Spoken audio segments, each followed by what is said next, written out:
Bonjour, bienvenue dans une nouvelle vidéo sur la cybersécurité sur Over the Wire. Donc aujourd'hui, on va faire l'exercice de Utomo level 1 pour réussir à accéder au level 2. Donc la première chose qu'on fait, on se connecte ici avec le mot de passe qu'on a eu suivant l'exercice précédemment. Une fois qu'on est connecté, on va dans le répertoire Utomo ici. On regarde le fichier qu'on a besoin. Donc là, on voit que le fichier qu'on a besoin, c'est celui-ci, c'est Utomo. On voit qu'il est SituID et que si on arrive à avoir les privilèges, on aura les privilèges de Utomo 2. On va voir son comportement, donc on va l'exécuter une fois pour voir ce qui se passe. Donc là, je l'exécute, là on voit rien du tout. On va faire un ltrace pour voir s'il y a des appels système. Donc là, on voit rien du tout. Et là, on va essayer de faire la même chose, mais par exemple avec un argument. Donc là, on voit que en mettant un argument, on voit que le nom là de l'argument qu'on a mis à A, il essaye de ouvrir un répertoire qui s'appelle OpenDir AA. Donc faisons ceci. Donc on va essayer de voir s'il essaye d'ouvrir un répertoire, par exemple, sur un endroit où on peut écrire comme un répertoire temporaire.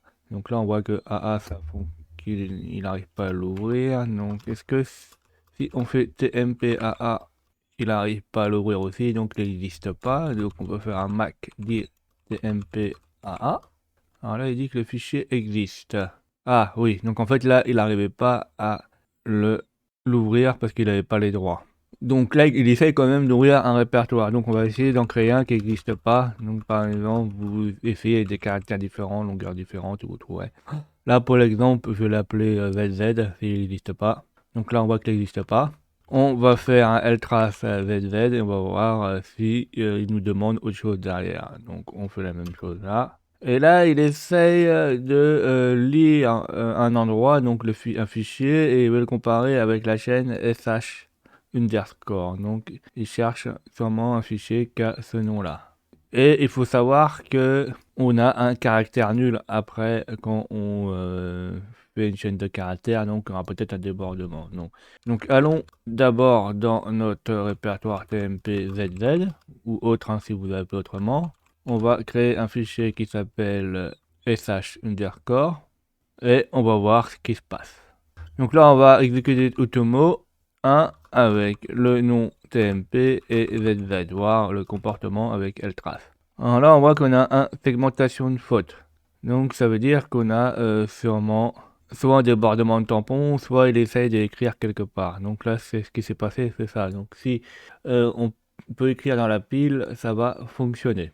Donc ici, vu qu'on crée un fichier, il faut savoir qu'il y a certaines caractéristiques qui peuvent empêcher de créer les fichiers. Il y a certains caractères qui sont interdits, comme les caractères slash, qui permettent de faire des séparateurs. Ça, on ne peut pas en mettre dedans. Donc le problème, c'est qu'avec un shell qui va appeler par exemple bin bash, ça ne fonctionnera pas. Donc voyons comment on peut résoudre ce problème. Donc la première chose, c'est de trouver un shell qui soit compatible avec ceci. Donc là, je vais séparer la fenêtre pour que ce soit plus simple pour vous. Et on va commencer à prendre l'ancien code shell que j'avais fait avec Narnia, qui me permet d'avoir un bash et en plus qui permet d'avoir une persistance. Là, parce qu'il faut savoir que là, tous les nouveaux exercices ou qui ont été recompilés sur Over the Wire, ils demandent une persistance, vu que c'est une protection qui avait été mise en place sur les nouveaux appels système, etc. Sur les bashs. Donc, créons un fichier qui s'appelle shell, par exemple, ACM. Donc, on va mettre des numéros. Donc là, on va créer l'ancien shell, on va modifier l'ancien shellcode qu'on avait créé sous Narnia qui fonctionnait avec l'argument P. Donc, l'ancien shellcode, c'était celui-ci. Donc là, on a toutes les valeurs, etc. Et le problème, nous, c'est qu'on va garder l'argument là, P qui est ici, mais il ne faudra pas qu'il appelle un bin bash. Il faudra qu'il appelle un fichier qui sera dans le répertoire courant là, et il faudra qu'il pointe sur bin bash. Et en fait, par exemple, ça sera un lien symbolique qui permettra de nous faire ça. Alors, pour que ce soit plus simple, il faudra mettre quelque chose, par exemple, ici, qui fera 4 octets. Comme ça nous prendra qu'une seule ligne push là sur ici. On sera pas obligé de mettre ça à la pile et nous embêter à faire des choses compliquées. Donc là, il nous faut garder qu'un seul push. C'est ici qu'on va modifier le chemin pour pouvoir garder celui-ci et on va le mettre sur 4 octets. Donc comment on va l'appeler? Par exemple, on va l'appeler mySH qui est 68, 73, 79, 6D. Et mySH mais à l'envers parce qu'on est en little undone. Donc mySH. Ici, on a un autre problème. Le problème, c'est que là, on voit qu'il va exécuter exec à la fin grâce à l'interruption 0, mais il va pas quitter proprement le programme. Il va pas faire un excite. Donc, ça peut poser problème. Et donc, il faut le modifier et faire un excite. Alors, comment faire un excite? Il suffit juste de initialiser EAX à 0 et après, il faudra avoir la valeur 1. Donc, on fera une incrémentation. Donc EAX égale 0. Après là, il faut le mettre à 1, donc on incrémente de 1. Et il n'y a plus qu'à faire une interruption 80 en hexadécimal qui va appeler le syscall. Là, il va juste appeler un lien dynamique ou un programme qui s'appelle mySH ici. Donc si par exemple vous faites ls et qu'il n'existe pas là, il faut le créer. Alors, avant de faire le fichier, il faut supprimer aussi tout ce qui est ch. Donc ça, voilà. Donc alors, pour faire le lien dynamique, on fait un ln, on fait f, on va pointer sur le fichier qui nous intéresse, donc ici c'est bash, et on va l'appeler mysh. On vérifie bien en faisant lsal qu'on est bien sur bin slash bash. Là, sur le côté, donc là, on a le programme, j'ai mis les directives de compilation au-dessus là. Donc, alors c'est pas forcément les mêmes noms, mais on fait NAFM, par exemple shell ACM. On met les options de compilation, donc F, le type CELF32. On regarde si ça compile. Donc normalement là, si ça compile, on a le fichier objet, là shell O. Nous on va le linker pour voir si il arrive à appeler quand même le bash. Hein. S'il n'arrive pas, ça sert à rien.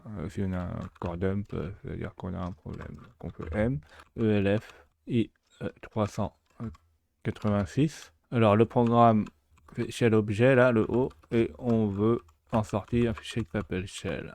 On exécute shell et on voit est-ce que ça fonctionne ou pas. Alors là, on n'a pas vu si ça fonctionne ou pas. Donc en fait, des fois, c'est pas évident de voir s'il fonctionne ou pas. Donc il faut faire un extract shell. Ici, on reste bloqué là. Hop, et on fait ls. Et là, tu vois, là ça fonctionne. On a une sortie. Donc même là, j'étais obligé de tuer le panel. Hein. Donc on peut même faire un ltrace. Donc une fois qu'on a ça, on va faire objet dump et on va récupérer juste le qui nous intéresse derrière là, ici, ceci là.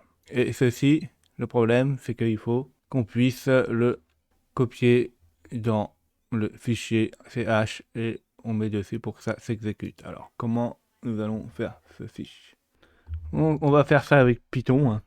Par exemple, on fait une variable a qui va récupérer la valeur qu'elle a. Donc cette variable, on la récupère. Et comme ça. Alors avant, il faut mettre le ch underscore pour qu'il le prenne en compte. Donc on refait la même chose ici. On fait plus, on fait ch moins. Là, on ferme la parenthèse, on referme, on fait ça et normalement ça devrait être bon. Donc normalement, si on fait un echo A, on devrait avoir le shellcode comme ça, en binaire. Maintenant, il faut créer un fichier qui est comme ça et il faut mettre entre cote, double cote pour qu'on puisse créer le fichier. Donc on fait $$ et A pour la variable et il va nous l'écrire en tant que fichier. Si on fait un ls, normalement là on voit un sh avec des signes bizarroïdes là, et des signes que le système d'exploitation ne peut pas afficher. Donc là c'est le shellcode qui est dans le nom de fichier. Quand il va exécuter, ça va déborder et à partir de là il va exécuter notre shellcode en mémoire qui normalement va exécuter mych avec l'argument p et qui en fait ça va exécuter bash avec l'argument p pour la persistance. Donc on va voir est-ce que ça fonctionne ou pas. Donc là on fait utumo, utumo 1, il faut bien mettre le répertoire où on a mis la temporaire et zz et on va voir si ça fonctionne. Et là on voit que notre shellcode a été exécuté. Alors est-ce que on a bien le nom d'utilisateur? Donc là on fait un whoami On voit qu'on est Utumo 2, donc c'est bon, on peut faire un ID, c'est bon, on voit qu'on a notre ID. Et là, on peut voir notre mot de passe qui est dans, alors on fait 4, etc, Utumo passe, et on fait Utumo et c'est le 2. Et là, normalement, si on fait entrer, on a le mot de passe. Donc là, je vous dévoile pas le mot de passe, ça sera à vous de refaire l'exercice. Là, c'est simple, vous avez tout en main. Alors, qu'est-ce qu'on a appris? Eh ben, on a appris que en fait, un shellcode, on peut le mettre partout. C'est ultra dangereux. On peut même mettre le shellcode dans un nom de fichier, dans un nom de répertoire, etc. Du moment que c'est en exécutable et écriture. Il faut faire attention à ces possibilités-là. Quand on programme ou on fait un logiciel, il faut penser à toutes les possibilités d'exploitation, etc. qui peuvent arriver. On a remarqué que, par exemple, on peut contourner certains problèmes. Par exemple, le caractère interdit slash peut être ignoré. Par exemple aussi, les arguments avec touche, hein. Si on passe pas comme j'ai fait, par exemple, le "-p" peut poser problème. Donc ça, par exemple, avec des apostrophes ou avec un peu d'astuce, on peut s'amuser à contourner ce genre de choses. Et on a appris aussi que savoir faire des shellcodes personnalisés, c'est très important. Ça nous permet de réussir des choses que, par exemple, des shellcodes ne sont pas capables de faire, les shellcodes génériques. Donc, on peut aller beaucoup plus loin en faisant des shellcodes personnalisés. J'espère que vous avez appris beaucoup de choses. N'hésitez pas à mettre des commentaires pour que j'ai des retours, à mettre des pouces bleus, à vous abonner et surtout à cliquer sur la cloche de notification pour être au courant des nouvelles vidéos qui sortent.